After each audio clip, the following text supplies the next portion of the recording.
Hello all brothers and sisters, welcome to my YouTube channel Lascar Raghul. Chapter 12 of The Science of Being Great by Wallace D. Wattles. Hurry and Habit. No doubt you have many problems, domestic, social, physical, and financial, which seem to you to be pressing for instant solution. You have debts that must be paid, or other obligations that must be met. You are unhappily or inharmoniously placed, and feel that something must be done at once. Do not get into a hurry and act from superficial impulses. You can trust God for the solution of all your personal riddles. There is no hurry. There is only God, and all is well with the world. There is an invincible power in you, and the same power is in the things you want. It is bringing them to you and bringing you to them. This is a thought that you must grasp, and hold continuously that the same intelligence that is in you is in the things you desire. They are impelled toward you as strongly and decidedly as your desire impels you toward them. The tendency, therefore, of a steadily held thought must be to bring the things you desire to you, and to group them around you. So long as you hold your thought and your faith right, all must go well.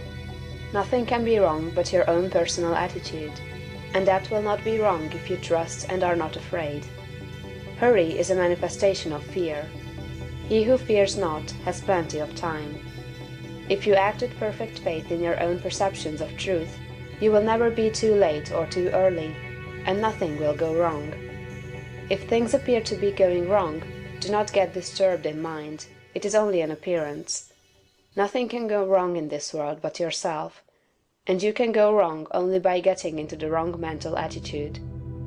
Whenever you find yourself getting excited, worried, or into the mental attitude of hurry, sit down and think it over, play a game of some kind, or take a vacation. Go on a trip, and all will be right when you return. So surely as you find yourself in the mental attitude of haste, just so surely may you know that you are out of the mental attitude of greatness.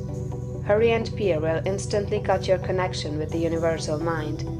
You will get no power, no wisdom, and no information until you are calm. And to fall into the attitude of hurry will check the action of the principle of power within you. Fear turns strength to weakness. Remember that poise and power are inseparably associated. The calm and balanced mind is the strong and great mind. The hurried and the agitated mind is the weak one. Whenever you fall into the mental state of hurry, you may know that you have lost the right viewpoint. You are beginning to look upon the world, or some part of it, as going wrong. At such times, read chapter 6 of this book. Consider the fact that this work is perfect, now, with all that it contains. Nothing is going wrong. Nothing can be wrong. Be poised, be calm, be cheerful, have faith in God. Next, as to habit, it is probable that your greatest difficulty will be to overcome your old habitual ways of thought and to form new habits.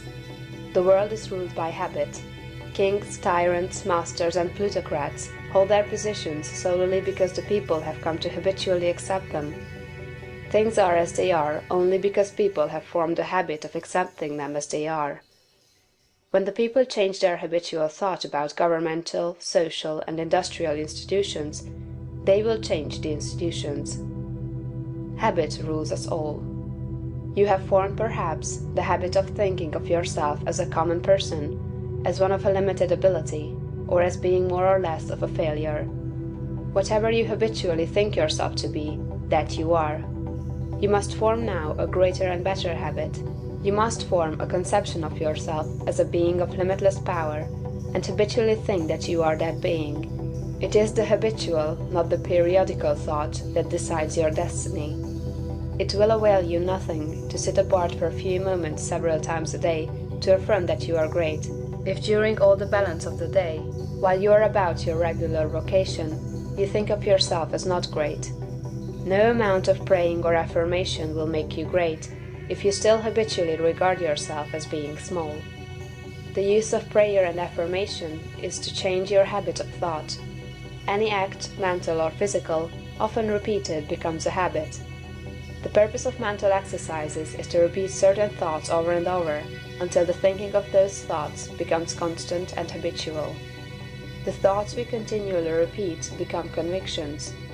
What you must do is to repeat the new thought of yourself until it is the only way in which you think of yourself. Habitual thought, and not environment or circumstance, has made you what you are. Every person has some central idea or thought form of himself, and by this idea he classifies and arranges all his facts and external relationships. You are classifying your facts either according to the idea that you are a great and strong personality, or according to the idea that you are limited, common, or weak. If the latter is the case, you must change your central idea. Get a new mental picture of yourself. Do not try to become great by repeating mere strings of words or superficial formulas, but repeat over and over the thought of your own power and ability until you classify external facts and decide your place everywhere by this idea. In another chapter will be found an illustrative mental exercise and further directions on this point. End of chapter 12. So brothers and sisters, thank you for watching this video. I will be seeing you in another video. Until then, this is me Raghul signing off.